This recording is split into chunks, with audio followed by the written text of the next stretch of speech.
Leader, the surgical insemination in greyhounds is deeply disturbing and inhumane, and it is a practice that continues to plague the greyhound industry in Ireland.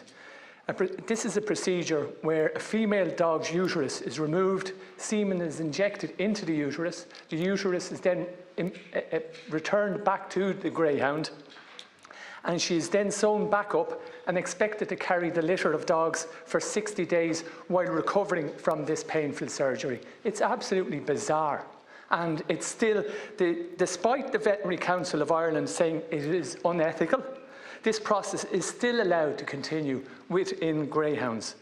It is not only cruel, but it is entirely unnecessary. And it's a stark reminder how the pursuit of profit can overshadow the compassion and ethics that we have. Surgical insemination is painful and a very risky procedure. The greyhound racing industry in Ireland has long been criticised for its exploitation of those gentle and loyal animals, from overbreeding to abandonment, euthanasia.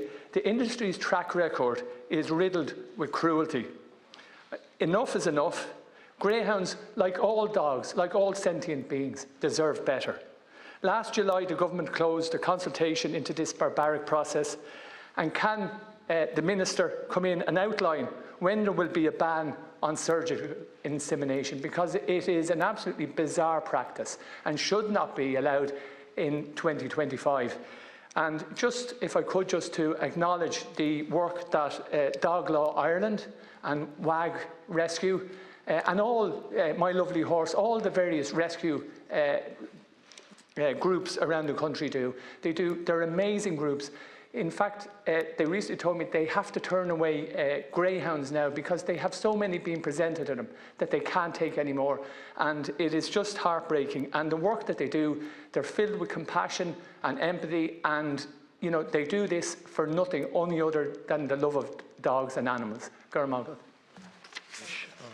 Senator Andrews spoke about something that I actually hadn't heard about before, surgical insemination, which is used for greyhounds. I just looked it up actually while you were speaking, because I genuinely, and I would know there's a greyhound track near me in Newbridge, and growing up in a rural community, I would be very well aware and would know many greyhound owners and trainers who look after their greyhounds very well, may I add.